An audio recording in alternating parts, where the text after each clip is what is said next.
off, so whenever it's time, if you'll turn it on and hand it to whoever's first. Thank you. Let's start with a prayer, and then we'll finish our class, our series together on miracles. The Lord be with you. Let us pray.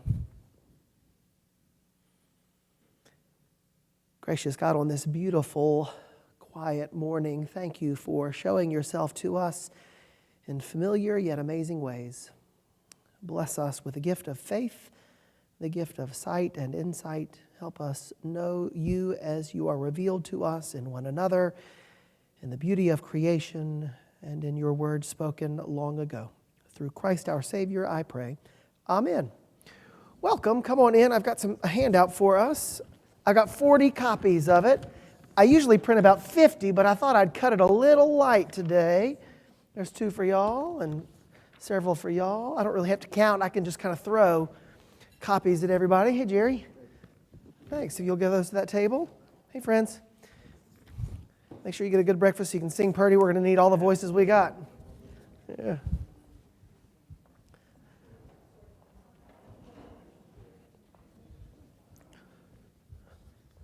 Here's an extra, in case y'all need it. Great. So this is the last class in miracles, and before we dive in, let me remind you of the one topic that we have not covered. When I did an outline for the class, I kind of found 9 good topics, but we only had 8 weeks. I found 7 topics, but we had 6 weeks when we were meeting, and that one that got left aside is a big one. It's miracles of resurrection. Not only, of course, Jesus' resurrection, but also the raising of Lazarus, which is a prefigurement of that. Also, the widow's son at Nain. That's another resurrection story. We could have done the second half of the hemorrhaging woman when Jairus' daughter is raised as well. There are lots of resurrection miracles, not only in the New Testament, but also a few of them even in the Old Testament, particularly Elijah and the widow at Zarephath, her son, who dies, and he stretches himself out over her 3 times, and God brings the son, back to life. Hi, looking for some? Is anybody missing some keys to a silver Honda? Anybody missing some keys? Huh. Have you tried the class next door? Great, sorry. Thank you, they won't go far.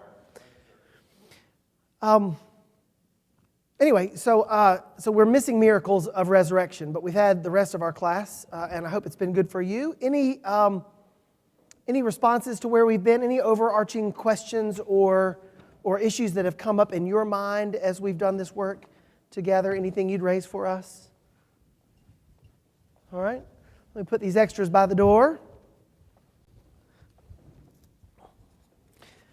And we've got 2 stories today, and in some ways we're going back to the beginning because the second story we'll read today is recorded for us as the first sign that Jesus did. But today we're focusing on miracles of abundance. And I'm wondering if we could start with, I hope, a familiar story for us, the feeding of the 5,000. We're in Mark chapter 6, verses 30 to 44. I've given you the contemporary English version. Who might read that for us, please? John in the back, thank you.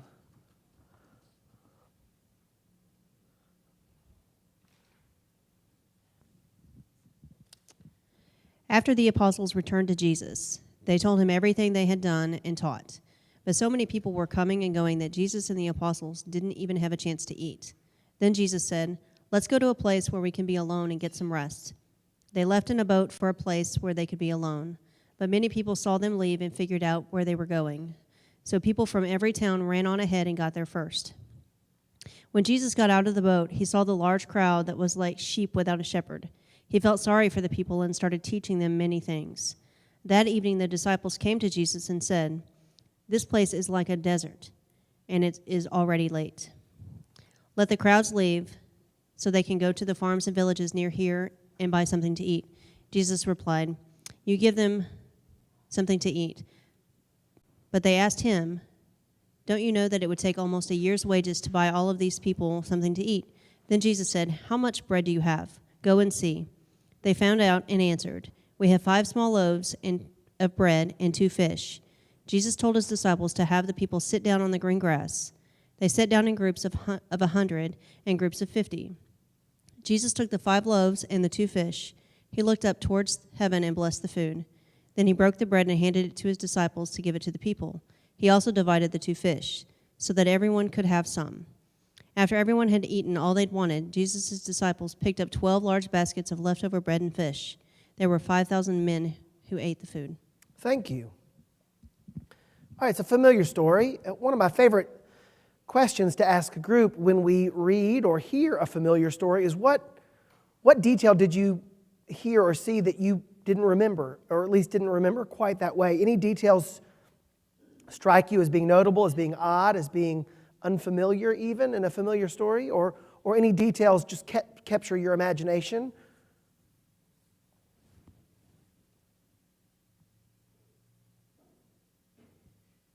What are the details of the story that interest you?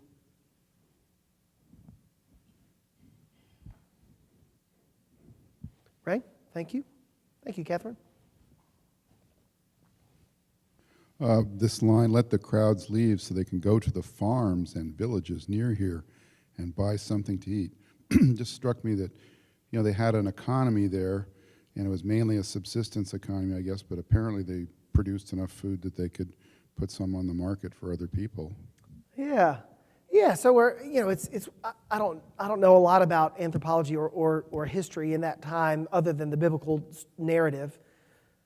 And so I'm interested, as you point out, where are we in that moment where we're moving from subsistence to sort of shared economy, to a larger economy, to sort of specialization of labor and division of resources? Yeah, so for whatever reason, it seemed reasonable to the disciples that they could find something to eat somewhere else. Yeah. That they would even think that, yes. What else? What else is of interest? Yeah, Rebecca. I don't remember the part about where it says the people actually figured out where he was going and they ran ahead of him.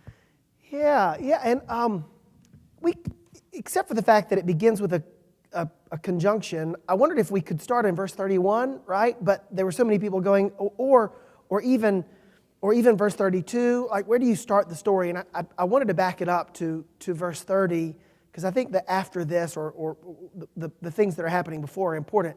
But isn't it interesting how Jesus is attempting to get away from the crowds, but the crowds find him? And I kind of want to chastise Jesus and say, they're the ones that came out in the wilderness. Why is it your job to feed them, right? What they should have thought about that. Maybe they should have brought something. Yeah. What else? What else do you notice? What else grabs your attention? Yeah, Ray. Sat down on the green grass. They sit down on the green grass. The green grass in the desert. The thing that caught my ear, I think most translations render desert as wilderness. I'm not sure about that.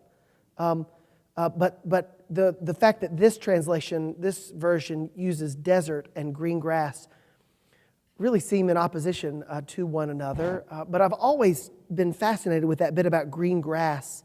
Remember, if you are copying this by hand, the unimportant details disappear pretty quickly. And yet green grass is there. What's the author? What's the spirit? What are we supposed to gain from that, right? I mean, yeah. All right, what else? What else grabs your attention?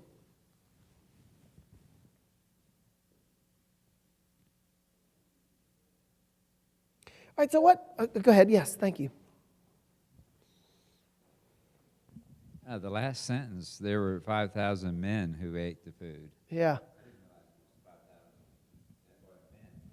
Yeah, isn't that interesting? But the author, the text says men. Mark says men. Mark doesn't mention the women and children. Other versions of this, the Matthew and the Luke version, will talk about the women and children who were also there in addition to the 5,000 men. But this is not a version that uses gender exclusive terms lightly. It's a specific term. So I think the imagination is there were probably others around. They just bothered to count them in, which is its own story, right? I mean, one could preach a sermon about that, just the 5,000 men and the uncounted women and children. Yeah. But there's a lot. I mean, there's a bunch. Yeah, we'll get back to numbers later. Yeah. All right. Well, let me ask. What about the setting of the story? In some ways, this doesn't work if this gathering is in the parking lot of your local supermarket, right? Because then nobody worries about where they're going to get something to eat. So desert or wilderness is important. But I wonder, what is it about desert or wilderness, in addition to propelling the story, but also the fact that the apostles have returned, they've told Jesus what they've done, they try to get away. What about the fact that Mark describes that Jesus and the apostles didn't even have a chance to eat? Help me understand, help sort of peel back the layers of the setting. Why does Mark go out of his way to introduce the story that way? What are we supposed to gather from the setting of the story? Yeah, thank you, Karen. Well, two things. First, he refers to them as sheep without a shepherd, and that makes sense. If they're out in the desert, sheep are usually out in the wilderness. The other thing is that Jesus and his disciples were essentially beggars. They didn't have money to buy stuff. They relied on the kindness of others. And so here they are out in the middle of nowhere looking for the kindness of others. Yes, and I wonder, thank you, I wonder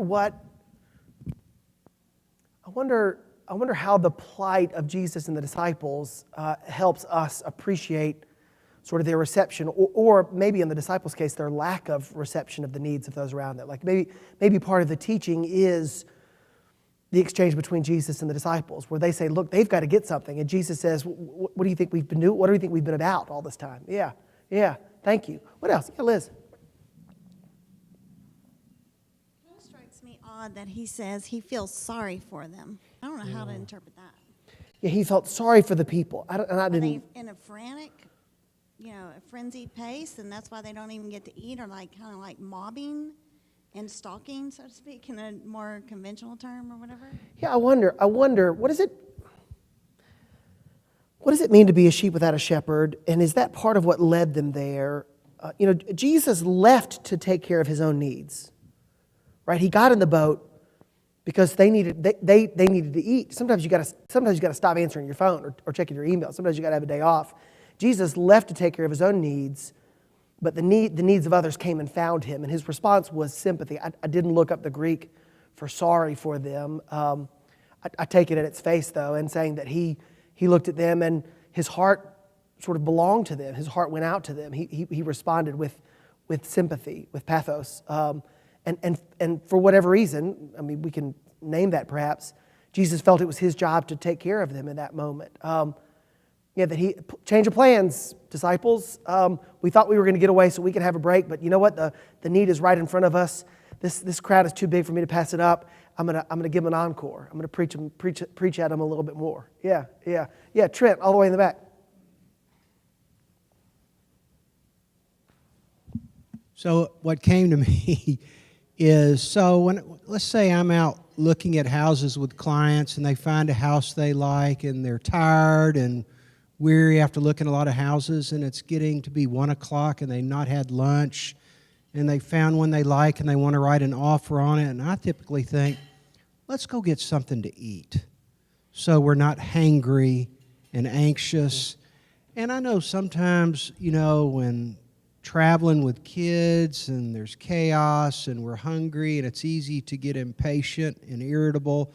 And it's very interesting that that's not Jesus' response at all in kind of a chaotic situation where he's tired and hungry, but he still has compassion, which I notice, and that's interesting. Yeah, and the disciples they've just come back from some pretty exciting work, right? Jesus has sent the apostles, the translation they use, the sent ones. Jesus has sent them out to do this work. They're coming back, sharing their stories, and still they don't even have time to process it. And yet the need is right upon them, and they go away, and yet Jesus still sort of offers himself in that moment. I don't read this and find myself faulting the disciples for saying, look, Jesus, would you please just send them away? Please? Yeah, Ray. Well, I have a question. I know that Mark's gospel is very dynamic, like the word immediately. He immediately does this, he immediately does that. He's doing all these things. And this is a good example of that. They're trying to get some rest, but people are running along the shore ahead of them. So is there a place in Mark's gospel where they actually do finally attain a place of rest? Jesus and his disciples, and then what happens at that place, I guess is my question. Yeah, good question. The versions all blend together. But I think, and somebody who knows his or her Bible better than I think that in Mark, after Jesus heals Peter's mother-in-law in Mark 1, maybe the end of Mark 1, beginning of Mark 2, he goes away by himself for some quiet time, and the disciples have to come and find him and say, "What have you been doing? People are looking for you." And he goes, "We got to go on." So there's that moment where at least Jesus gets some rest, although he has to take it in the middle of the night, it seems, or very early in the morning. But I don't know. That's a good wondering. I don't know. Other than that, I don't have an answer. When do they get a break? Jesus. Mark tells us numerous times that they tried to go pray, or they went off by themselves to pray. Today's gospel lesson, even that Jesus takes Peter, James, and John up on the mountain to pray. So maybe Transfiguration is an example of that.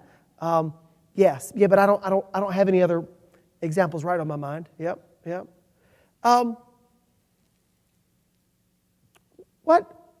How do you hear the disciples and Jesus? I've already sort of filled that out as I hear it for you. The disciples come to Jesus and say, "This place is like a desert.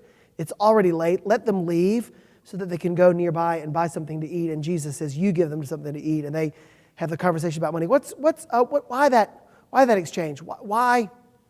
Mark could have told the story. Jesus looked, realized it was late, and said, "Everybody sit down. Who has some loaves and fish?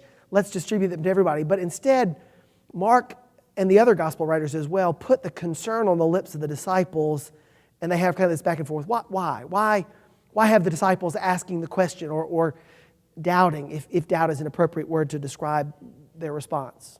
Why does Mark tell it that way? Other than the fact that it just happened. That's, always an answer, but go another step for me. Why the back and forth? What do we learn in the back and forth with Jesus?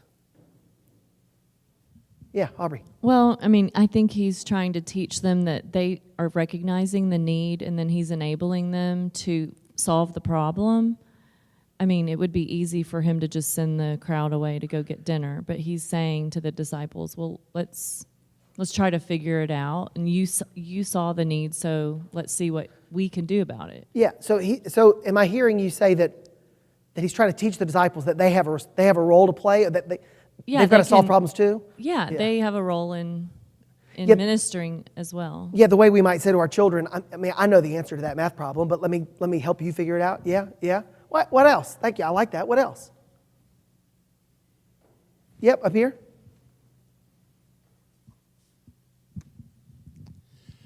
I like the analogy that when the disciples or Jesus traveled, they had groups that followed them for miles sometimes, and then those people had to find something to eat as well.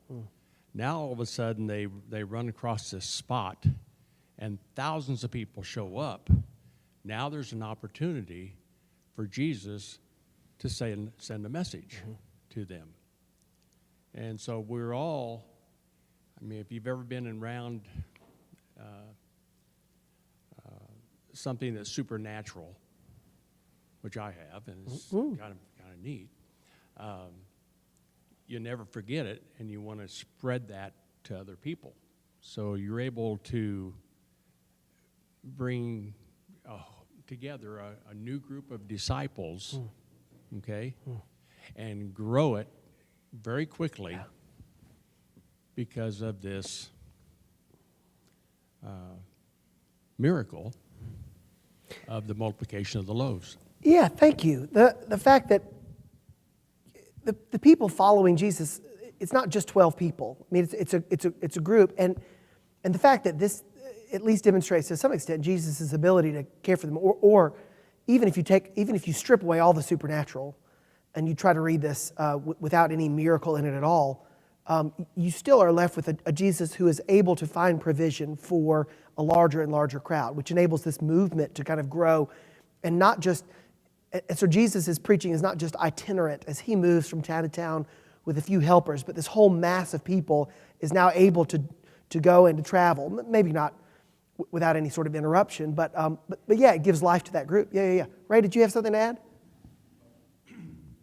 perhaps the conversation has overtaken my observation, but this just sounds like people who have been broke their whole life. Yeah. A whole year's wages. Yeah. I mean, these people are thick and ordinary and impoverished in spirit as well as purse. Yeah. Yeah. Yeah. I wish I could think of a story, but you know that moment when you're the new clergy person in a church, and you ask if we've got money for this little thing, and the treasurer sort of looks at you and laughs and says, of course. Like, what do you mean? No, you don't have to share a room when you travel for business. You actually get to sleep in your own hotel room, right? Yeah, and I wonder, to take that one in a slightly different direction, I wonder if part of it is to contrast earthly economy and divine economy, manna economy. I mean, the disciples try to put a number on it. And I don't remember if the other translations tell us a year's wages or 300 denarii or 500 denarii. But I bet in other translations we get an even clearer demonstration of a value. And I wonder if that allows us, and I wonder if Mark's making the point, by the time this is written, the church is existing as we read about it in Acts, where they have all things in common. And I wonder if part of this is to suggest that quit putting dollars and cents on it, and think bigger. Yeah. Speaking of numbers, how do you make sense of the numbers? Let's look at the numbers that are used, right? So, they 5 loaves, 2 fish, groups of 150. 5,000 were fed, 12 baskets of food. How do you make sense of these numbers? How do you, any significance that you have, do any of the numbers remind you of anything? And remember that people in this day would have been obsessed about numbers. Like, the same way that in some cultures, 8 is a lucky number, and so you've got to have the number 8. Or 13 is a terrible number, so you want to avoid the number 13. This would be a culture that looked for meaning in numbers. What might the meaning be? Another way to ask that is, why might Mark have rounded up or down to get 5,000 men instead of telling us that there were 8,400 men, women, and children? Why is 5,000 significant, or the others? Yeah, Melissa? This may not be correct, and it may be Catholicism actually, but is there something called the 5 wounds of Christ? Yeah, there are. I love that image. Yeah, 5 wounds of Christ, 5 loaves. Yeah. 1, 2, 3, 4, 5. Yep. In fact, a proper Roman cassock has 5 pleats on the back of it that remind us of that. Yes. Yeah, how you like that? Yeah. For whatever it is, right? Yeah. But yes, significant number. What else? That's the first time in 13 years of doing this that I've been able to talk about 5 pleats on the back. I appreciate that. What else? What other numbers? Yeah. Well, I can't help but notice that there's 2 fish, like the constellation Pisces, and that 5 plus 2 is 7, and we end up with 12 loaves. And then there's 12. Yes, 12. Yeah, so 12. Let's talk about 12 in the Bible. 5 and 2 is 7. 7 is a nice round number. We like that. But why? And let's talk about 5. 5. Where does 5 show up in the Bible? We even read. Maybe it was our first week. We read about the healing of the invalid by the Sheepgate pool, and we noticed that the colonnade had 5 porticos, or 5, I can't remember exactly what it was, 5. For a good, faithful person with Jewish upbringing and Jewish identity, what does 5 remind us of? Right, the Torah, right? Yeah, or Ray? Right. I believe the creation was complete except for mankind at the end of the 5th day. And other animals too, but yes, okay. yeah. But yeah, so yes, So does it help us to remember that Mark, in a couple of chapters, is going to tell the miracle of the feeding of the 4,000, and the number of loaves gets mixed up? Every graduating class from the Virginia Theological Seminary has a cross. They have somebody designs a cross. Actually, several people propose designs for the cross, and then the class votes on it and chooses one. The cross that the class voted on mixed up the numbers of loaves and fish. It's like 4 loaves and 3. It has no bearing on the scriptural account whatsoever, and so only about a third of the class actually bought it. Anyway, it's sort of which says something about me and the others who graduated with me in seminary. But 5 loaves, 2 fish, 5 books of Moses, perhaps intentional in that way, maybe not. 12 baskets, 12 tribes. This miracle takes place in a very Jewish part of the world, and the feeding of the 4,000 is going to happen near the Decapolis in a very Gentile part of the world. And so whether or not there is explicit mention or explicit intention about the connections with Judaism, there's a sense in which the resonance allows to think, oh, well, maybe the author meant it that way, to see some connection that part of what Jesus is doing is bigger than just feeding 5,000 individuals, but feeding kind of the people of God, the children of Abraham in that way. 12 baskets gathered over 12 tribes. Right? That's another number that you can't get away from. 12 disciples, right? There's a reason we have 12 disciples, because there are 12 tribes. It's sort of an expression of that fundamental Jewish identity for Jesus and his followers. So part of what we get here is a story about, and this is half of the story. We could also see the story of the feeding of the 4,000, but what we see in this story is a sense in which Jesus is able to feed, to supply the needs of the children of Abraham. Kind of like who? In the desert, who feeds the 12 tribes, like Moses, right? I mean, right? So, Mark, the gospel writer, maybe Jesus had this planned all along, but I think it seems likely that the story is told this way to help us see Jesus as a Moses-like figure. One of many expectations of who the anointed one would be as a prophet like Moses, a Moses-like figure. And Jesus seems to fill that identity in a clear way, right? They're in a desert. He provides bread for them to eat.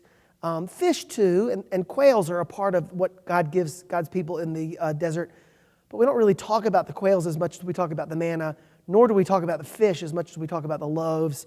I, for one, am thankful that we do not serve gefilte fish at the communion rail. It is a lovely delicacy to be enjoyed on a rare occasion, but every Sunday might be a little much for us.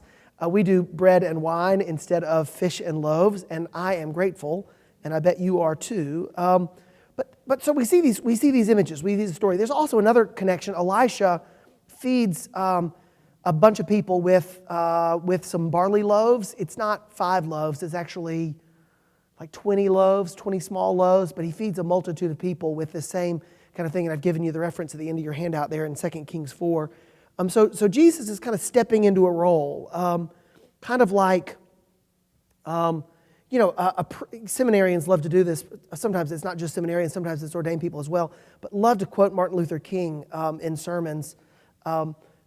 If I start a sermon with the phrase, I have a dream, I might not even want to say that, but all of a sudden our minds go to that place, and it's hard to hear that without making a connection, or at least questioning the connection that the speaker is trying to make between himself or his message or her message and the story of Martin Luther King. The same is here. It's, I would say, impossible for a faithful Jewish person to read the story and think, all right, we get it. New Moses, yeah, we get it. So how does that change the story? How does that change the point of the miracle? What's the takeaway, Molly? Or something else that Molly wants to say? Yes. Well, so I think 2 things when I hear this. I think, one, the importance of a shared meal is a sacred event, whether you're sitting on your family table or having breakfast here at church or Mass. And so I think Jesus is talking about how that is sacred for us to share a meal. And then I personally don't think he, miracled, I don't know what the verb is, a bunch of loaves and fishes to feed everybody. I personally think the miracle is that people who had a subsistence living, who carried food with them regularly because that is the way you traveled, that's the way you lived, but you don't share it, right? Because you have just enough for you. And so I think the miracle is that they shared what they had. But in reference to what you're saying with the light on being in a Jewish community, it's even more important because of dietary restrictions within the Jewish community, and they ate very differently in some ways than the non-Jewish community. And so here's Jesus saying, we're all the same. We're crossing the aisle. We're crossing the religious divide. And we're going to share all our food because we are all the same. Yeah. So, Thank you. And I'm not intimately familiar with contemporary interpretations of Exodus 16 and the manna from heaven. But I know enough to say that sort of Israel gets its identity in that time of wilderness, right? That's where the law comes. That's sort of trial. That's sort of where they're defined as a culture, as a people. And a part of that is persistence in that way. And so again, I don't know this to be the case, but I imagine it would be easy for a reinterpretation of the manna to be a statement about who are we as we care for one another, who are we as we provide for one another. I'm not in it for me and you're not in it for you, we're in it for us. Yeah, absolutely. Yeah. Yes, up here. Thank you. To me, it's kind of a central theme of the mystery. It's the mystery of the Eucharist. And can Christ appear in bread and fish? Can he appear in bread and wine? Can he appear when we sit down for a hamburger and fries? He can. Yeah. If we want him. Yeah. If Thank we you. ask him to be there. Thank you. Yes, the mystery. The early church fathers really jumped on this, of course, as an image of Eucharist, and the emphasis being that which is broken and distributed and then gathered back together. And so just as Christ is broken and distributed so that we all might be brought together, that was a very important image that was sort of reiterated in lots of early sermons and other teachings and writings in the church, the sense that it is Christ who is broken. As the bread is broken and distributed, so too are we brought back together in that way. Absolutely. Let's move. May we move on to the second miracle for today? And we've got the miracle of the wine. Who might read for us, please, from John 2? That's verses 1 through 11. And again, the CEV is the version we've got. Thank you, Rebecca. 3 days later, Mary, the mother of Jesus, was at a wedding feast in the village of Cana in Galilee.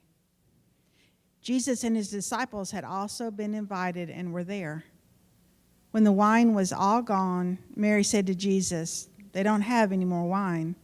And Jesus replied, "Mother, my time has not yet come. You must not tell me what to do." Mary then said to the servants, "Do whatever Jesus tells you to do." At the feast, there were 6 stone water jars that were used by the people for washing themselves in the way that their religion said they must. Each jar held about 20 or 30 gallons. Jesus told the servants to fill them to the top with water. Then after the jars had been filled, he said, "Now take some water and give it to the man in charge of the feast." The servants did as Jesus told them, and the man in charge drank some of the water that had now turned into wine. He did not know where the wine had come from, but the servants did. He called the bridegroom over and said, "The best wine is always served first. Then after the guests have had plenty, the other wine is served. But you have kept the best until last." This was Jesus' first miracle, and he did it in the village of Cana in Galilee. There Jesus showed his glory, and his disciples put their faith in him. Thank you. What catches your attention today in this reading of the story? We remember water into wine, but what is it? What about it sort of strikes you this time, Brad? The abundance. There's leftover bread, there's leftover wine. More than what they need. Yes. For others to come. Yes, thank you. Yes. There's a lot of it. There's a whole lot of it. And not just enough, but more than enough. Yeah, absolutely. Rebecca.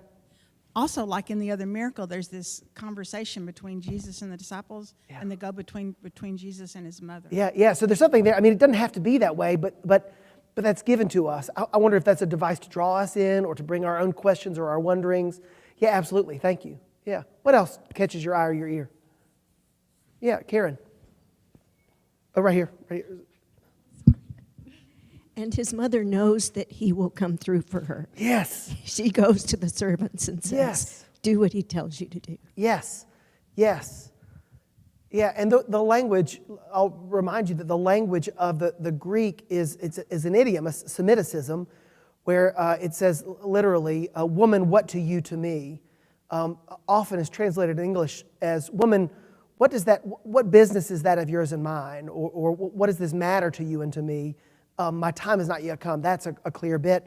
But whatever's going on, Jesus sort of pushes, and Mary doesn't care, right? She says, "Do whatever he tells you. Do whatever Jesus tells you." Yeah, she knows something that maybe even he doesn't know. It allows such beautiful room for interpretation. Yeah, Alan.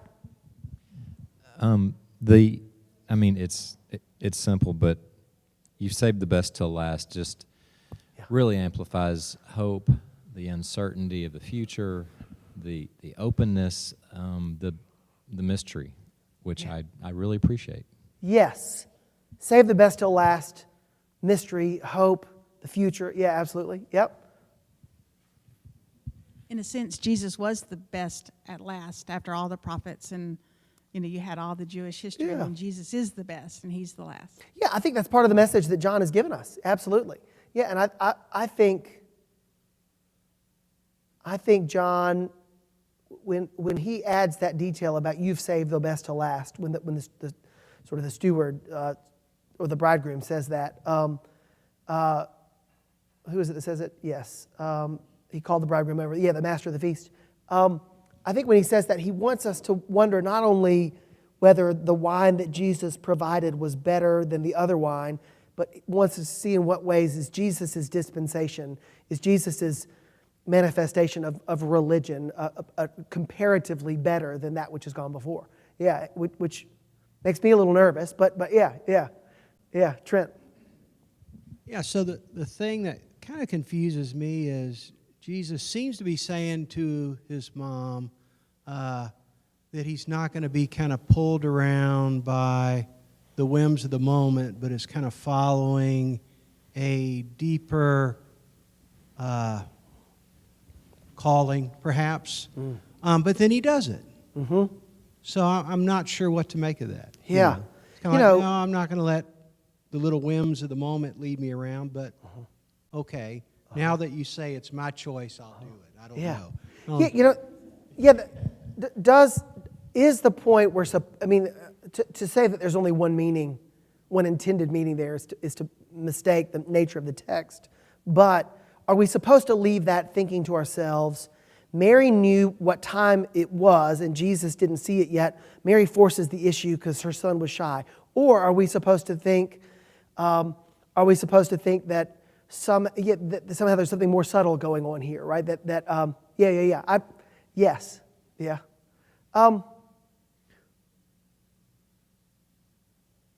Why, and maybe this is related to that a point that you bring us to, Trent, why doesn't Jesus stand up and take a bow? Like the question I've given you is, why is the act of transformation so de-emphasized in the story, right? Think about how the miracle is told to us, right? He says to the servants, fill the jars up with water, then take some and give it. And somehow, in between the filling of the jars, the drawing of the water, and the tasting by the steward, somehow in there it changes. But it doesn't even tell us that it changes, it tells us that it has changed. The yada, yada, yada. You remember that scene of Seinfeld, right, where you can't yada, yada your way through a sexual encounter, and Elaine sort of says about a date, I had lobster bisque and yada, yada, yada. He goes, well, you skipped the best part. And her response is, no, I mentioned the bisque. You remember that bit? Anyway, you can't do it. Like, come on, Jesus. What I want to see is the power of it. Like, I want somebody to be like, look, did you see that? Did you see it? It was water a second ago. What happened? It's wine. Or we want to see Jesus touch it, or say some magic words, or spit into it. We want something to happen, but that doesn't. We don't get that. We get the after effect. Why? Why does Jesus sort of sit there and eat his little cracker with the salmon on it, and sort of smile at his mother and say, "Yeah, I got him, didn't I?" And then disappear. Like, why de-emphasize? Yeah, Ray? I don't know. Yeah. Hey, what's the answer? Oh, I don't know. It's mystery. I love it. Mystery. Yeah, mystery. I've never liked mysteries, right? Anyway, unless they have an answer, right? Yeah, but why? Why, Trent? Thank you, Catherine. Well, the Bible is full of the people wanting signs and proofs, and yet they get one and it's ignored. Yeah. There's something miraculous that goes on here, and it's totally ignored or overlooked or not even paid attention to. It's kind of interesting. Yeah, sometimes I hear you asking us, well, what would have happened if he had shown everybody? Who would have believed it, and what would they have believed? And would it have gotten missed as well? Is that okay? So let me ask us to put on, for better or for worse, our Johannine anti-Judaic glasses, By the time John gets written, Jews and Gentiles are, Jews and Jewish Christians are not friendly with one another anymore. The movement of Jesus has become a mostly Gentile movement. There are certainly some Jewish adherents. Everybody remembers that Jesus and his followers were Jewish. But we're kind of pushing that whole old way. This is no longer a branch of Judaism. It's a new movement. There's debate about when that happened, but by the time John's written, it's a new movement. And actually, the Jews have been, the Jewish Christians have pretty much been expelled from synagogues, and it's gotten ugly. They've tried to rat each other out to the emperor for being seditious. They're trying to get each other's religious gatherings burned. They're turning their names over to the authorities so that they can be tortured and murdered. So there's a lot of hatred between the Jewish Christians and the Jewish non-Christians. And so by the time John's writing, he's got a message here. He's pushing an agenda. Those 6 stone water jars that were used by the people for washing themselves in the way that their religion said that they must, like, they don't have to be those jars, but they are. Like, John wants us to know that these jars over there on the side of the road, that's for the old way of doing things. That's for what Judaism said you had to do. But the wine Jesus provided was better than the first wine. There's a comparison that's being made there. John is making a comparison, which is important for us to note, but perhaps we don't have to hold on to it with the same emphasis that maybe John or the first Christians, or not first Christians, but these Christians had in mind. But I want to take another step further and wonder the wondering that I came to when Trent, you made that comment. What happens if Jesus turns the water into wine in a bold way? Let me ask that question another way. Why does this first miracle take place at a wedding banquet? Why is that significant? What is a wedding banquet an image of in the Old Testament, in the Jewish tradition? Right? God and God's people. Right? God talks about how his bride has whored herself, and yet Isaiah says God is going to take back God's people as God's beloved bride, a relationship that will never be finished. So a very clear image, and it's not just Isaiah, Jeremiah and elsewhere, a very clear image in the prophets of God loving God's people, and the relationship between God and God's people being fulfilled is expressed in a wedding banquet. Right? This is, God sits down with God's people, and it's all beautiful. Jesus says, look, mother, I can't do that now. This is chapter 2. We've got 19 more chapters to go. If I come out and show them the wedding banquet miracle, like we'll skip to the end. We'll skip all the hardship and the teaching. I'm reading into the text, of course, what's not there. But I sense that his objection that his time has not come is because he looks around and thinks, this is too close. The images are lining up. The stars are lining up so clearly that if I do this thing, like it will skip all the intervening bits and we'll miss the whole point. My time hasn't come yet. And Mary, of course, says, do what he tells you. So he does it kind of in secret. I wonder if that's the case. John is telling us a story in which Jesus is taking the old tradition and kind of tossing it aside. Maybe not throwing it out completely, but certainly he's doing more than improvising on it. He's extending it and maybe fulfilling it, and maybe we would use that supersessionist language about kind of fulfilling it and extending it in John's telling of the story. But he's giving us a new way of relating with God that I think he keeps hidden. I think that's why he keeps it under wraps. I think that's why he keeps it hidden. But John tells it that way because John wants us to see that everything Jesus is going to do is going to help us understand that in him, God is constituting or renewing a relationship between God and God's people. I think that's why it's the first, I think. Although I cringe when this translation gives us miracle instead of sign. In John's gospel account, they're never called miracles, they're called signs, because signs point to something, right? Signs literally point to something. This event, John calls it a sign because what happens is supposed to point us to something bigger. In John's gospel, it's always about something else. The CEV strips out sign because in order to understand why sign, we have to understand, it's pointing to something bigger, and it gives us the simpler explanation. But I like that in John's account, John never uses the Greek word for miracle, feat of power, feat of wonder, but instead uses sign. The same way, it's the same word for street sign, that kind of sign. Anyway. Yes, Brad. I thought it was interesting that because this first miracle, the author didn't talk about what happened afterwards, that people passed this information on or questioned, well, here's a group. Well, who's going to believe this group because it happened at the wedding and, it just happened to that group over there, so it has nothing to do with us. But Jesus doesn't take credit for it. He didn't take credit for the healing of the leper or anybody. Now, don't tell anybody that you were healed. Yeah. Well, he's not going to tell anybody. He goes out and tells everybody he comes across. Sure. So to me, this was the start of that. Yes, and we see at the end, the disciples put their faith in him.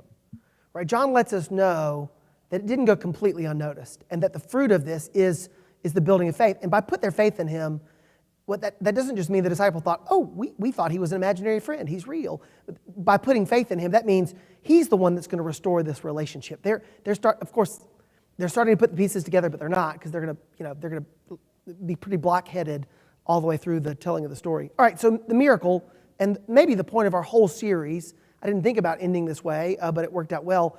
The point of our series is to see these miracles not merely as, wow, I can't believe he did that, but how is this supposed to deepen my sense of who God is, how God is acting through God's Son, Jesus, and what am I asked to give my heart to, my faith in? This story then becomes less about, wow, that's amazing that one could turn water into wine, but also not just some wine, but more wine than anybody could need, that kind of God's wedding banquet, and not just good wine, but the best wine you could imagine, and that what Jesus is going to do is going to be to inaugurate that kind of image, that kind of relationship. So it layers. All right, thank you all. Next Sunday, the first Sunday in Lent, in the adult forum, we will have a reflection on diocesan convention, when all of those who took part in diocesan convention in one way or another, we'll talk about that. We'll talk about the resolutions that we passed, and hope you'll be back next time. Let's close with the grace. The grace of our Lord Jesus Christ, and the love of God, and the fellowship of the Holy Spirit be with us all evermore. Amen. Thank y'all.